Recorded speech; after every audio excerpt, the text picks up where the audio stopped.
Good morning বন্ধুরা, তোমরা সকলে কেমন আছো? আমি ভালো আছি। তোমাদের সামনে চলে এসেছি আবার নতুন একটা ভিডিও নিয়ে। আসল কথা চ্যানেলে তোমাদের সবাইকে জানাই স্বাগত। তোমরা আবার ভিডিওটা দেখতে থাকো, আশা করি তোমাদের ভালো লাগবে। আর বাইরে এখন প্রচণ্ড বৃষ্টি হচ্ছে, 3-4 দিন ধরে বৃষ্টি হচ্ছে একভাবে। আর এখন তো মানে সেই পরিমাণে বৃষ্টি হচ্ছে, মানে খুব জোরে বৃষ্টি হচ্ছে বাইরে। তবে খুব আনন্দ লাগছে, আমার বৃষ্টি হলে খুব আনন্দ হয়। আর তার মধ্যে একটা আনন্দের বিষয় হয়েছে, সেটা তোমাদেরকে আমি এখন দেখাচ্ছি। দেখো কি হয়েছে কালকে রাত্রেবেলায়।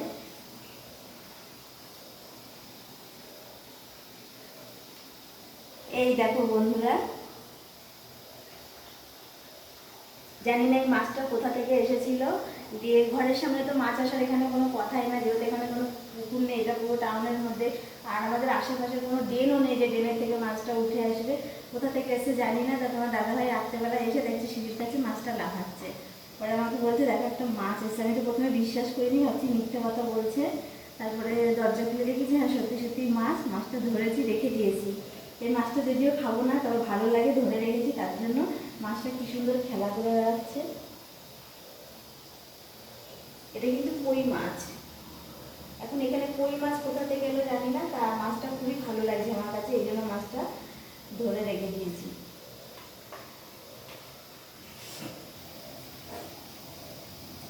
তা বন্ধুরা, রান্না বসিয়ে দিয়েছি। তাই যে ভাত হয়ে গেছে, ভাতও হয়ে গেছে, আর একটা তরকারি হয়ে গেছে। যে ভেন্ডি চচ্চড়ি করেছি, ভেন্ডি চচ্চড়িটা হয়ে গেছে। আর মাছের তরকারিটা হচ্ছে। মাছটা করছি হচ্ছে তোমার টমেটো না শুধু পেঁয়াজ দিয়ে করছি, আর এই ধনে পাতাটা মাছে দিয়ে দেবো। ধনে পাতাটা একটু দিয়ে দিই।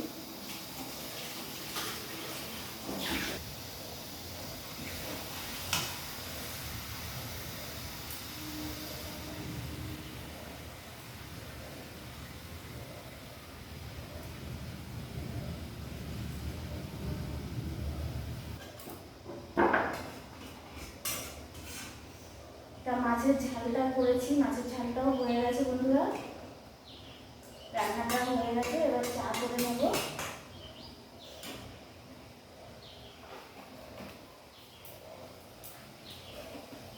এই যে মাছের ঝালটা এরকম করেই করে নিয়েছি। ছোটো ছোটো মাছ ছিল তো, তা প্রত্যেক দিন তো আলু দিয়ে ভালো লাগে না খেতে, তাই জন্য আলু দিইনি, আজকে এইভাবে শুধুই রান্না করেছি। ছোটো ছোটো মাছ।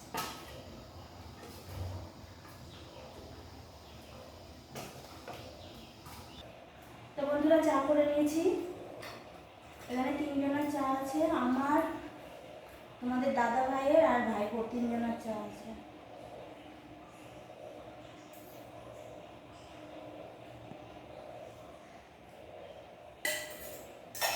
তবে বিস্কুট খায় না, ও সকালবেলা বিস্কুট খাবে না। বিস্কুট একটু নেবো, আমরা 2জন খাবো, আমি আর ভাইপো 2জন একটু বিস্কুট খাবো।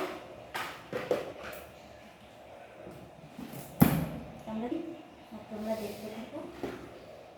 কমপ্লিট রান্নাটা তোমাদের তো দেখিয়ে দিলাম, রান্নাটা কমপ্লিট হয়ে গেল। এখন বাকি থাকলো রান্নাঘরটা মুছবো, বাসনগুলো ধোবো, একটু একটু পরিষ্কার করে নেবো, চাটা খেয়ে নিই। তারপর তো সংসারের কাজ আরও রয়েছে, সেগুলো আস্তে ধীরে পরে করবো। এখন আমি একটু চাটা খেয়ে নিই। তা দেখো বন্ধুরা, এই যে চা করেছি, ওদেরকে চা খেতে দিয়েছি। আমার চা খাওয়া হয়ে গেছে, আর ওদের এখনও চা খাওয়া হয়নি। ওরা চা খাচ্ছে। এই যে ভাইপো আর এই যে তোমাদের দাদা ভাই চা খাচ্ছে। আর তার সঙ্গে এই দেখো আমার ঠাকুরগুলো। তা কেমন লাগছে বন্ধুরা বলবে। আর অবশ্যই আমার ভিডিওগুলো তোমরা দেখবে, শুরু থেকে শেষ অবধি দেখবে ব্লগগুলো। আর তোমরা আমাকে সাপোর্ট করবে। হয়ে গেল চা খাওয়া? যাক, আমার ভাইপোর চা খাওয়া হয়ে গেছে। আর ভাইপোর হাসিটা দেখো বন্ধুরা, একদম কিউট একটা হাসি, কিউট। আর দেখি তোমাদের দাদা ভাইয়ের হাসিটা, ও তোমাদের দাদা ভাইয়ের হাসিটাও সেই সকালবেলায়। আর যেহেতু কালকে মাছ ধরেছে বাড়ির সামনের থেকে, বিশাল একটা ব্যাপার, মাছ ধরেছে কালকে। কেমন করে জ্যান্ত মাছ খাবো আজকে? জ্যান্ত মাছ খাবে, কিন্তু ওই মাছ তো আমি রান্না করবো না। বললাম আর কি। তা বন্ধুরা, তোমাদের দাদা ভাইয়ের জন্য একটা জিনিস কেনা হয়েছে, তো সেটা তোমাকে দেখাই। যদিও আমার কাছে ছিল, তোমাদের দাদা ভাইয়ের কাছে ছিল না, তা আমার নিজেরই খুব খারাপ লাগতো। ও আমাকে শখ করে কিনে দিয়েছে, কিন্তু নিজে কখনো ব্যবহার করতো না। ব্যবহার করেছে অনেক আগে, কিন্তু তারপরে দিয়ে দিয়েছে, ওর ব্যবহার করতো না। তাই এই যে সেই জিনিসটা তোমাদের দাদা ভাইয়ের, এটা কেনা হয়েছে। তা আমি মনের দিক দিয়ে খুব খুশি হয়েছি, কিন্তু ও এটা নিতে চাইছিল না। ও বলছিল এটার বদলে আমাকে একটা জিনিস বানিয়ে দেবে। তা আমি বলেছি না, আমি জিনিস নেবো না, তুমি একটা ফোন কিনে নাও, যেটা আমি বড় ফোন ব্যবহার করি, তুমিও একটা বড় ফোন নিয়ে নাও। তা যাক, অনেক তর্কাতর্কি করে অনেক ইসে করে লাস্ট পর্যন্ত তোমার দাদা ভাইয়ের জন্য ফোনটা কেনা হলো। আমি খুব খুশি। তো বারবার বলছে ফোনটা আমাকে নিয়ে নেওয়ার জন্য, কিন্তু এই ফোনটা আমি নেবো না, কারণ এই ফোনটা হচ্ছে এটাও 5G, আর এই ফোনটা হচ্ছে অনেকটাই দামি। এই ফোনটা হচ্ছে 30,000 টাকা নিয়েছে। তাই এই ফোনটা হচ্ছে মানে তোমার দাদাভাই কিনেছিল যে এটা দিয়ে আমি ভিডিও করবো বলে, এটা ক্যামেরাটাও ভালো আর ফোনটাও দামি। তা ওই জন্য বলেছিল তুমি এটা দিয়ে ভিডিও করো, আমাকে আরেকটা দিয়ে দিও। তা আমি ভাবলাম যে আমি তো ফোন প্রথম থেকেই ব্যবহার করছি বড় ফোন, তাহলে এই নতুন ফোনটা ওই ব্যবহার করবে। এই জন্য এই ফোনটা আমি নেবো না, এই ফোনটা ওকেই দেবো, ও ব্যবহার করবে। তা ফোনটা কেমন হয়েছে বন্ধুরা অবশ্যই বলো। এই যে পিছনে আর এই যে হচ্ছে সামনের জিনিসটা। তা ফোনটা আমরা পুরো নগদে নিইনি, ফোনটা কিস্তিতেই নেওয়া হয়েছে। আর হচ্ছে ফোনের সঙ্গে একটা হচ্ছে হেডফোন শুধু গিফট করেছে। এই যে এই হেডফোনটা গিফট করেছে। যদি তোমাদের দাদা ভাই কখনো গান শুনতে ইচ্ছা করে তাহলে যে গান শুনবে এটা দিয়ে দিয়েছে। আর এটা হচ্ছে চার্জ দেওয়ার জন্য।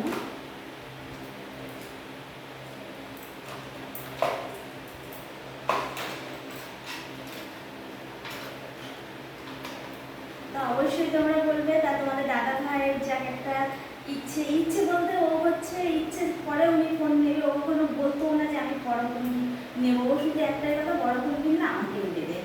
তা নেবো কেন, আমি বলো সবসময় ভালো জিনিসগুলো আমি কেন নেবো? এটা ও ব্যবহার করবে, সেটাই আমার আনন্দ দেখে, যেটা ও ব্যবহার করবে।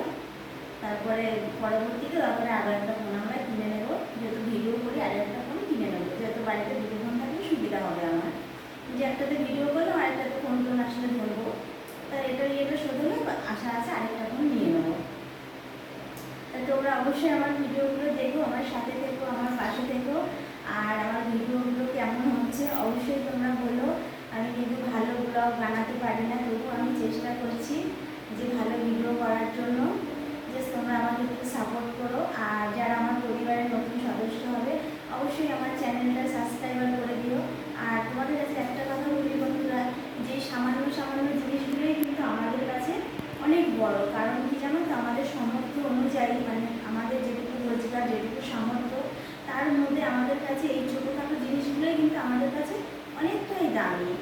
এগুলো হয়তো অনেকের কাছে সামান্য জিনিস মনে হবে, কিন্তু না, আমাদের কাছে অনেকটাই দামি। এই জিনিসগুলো করতে আমাদের অনেক কষ্ট হয়। তা শখের দাম লাখ টাকা, তাই জন্য কষ্ট করে হলেও জিনিসগুলো নেওয়া হচ্ছে।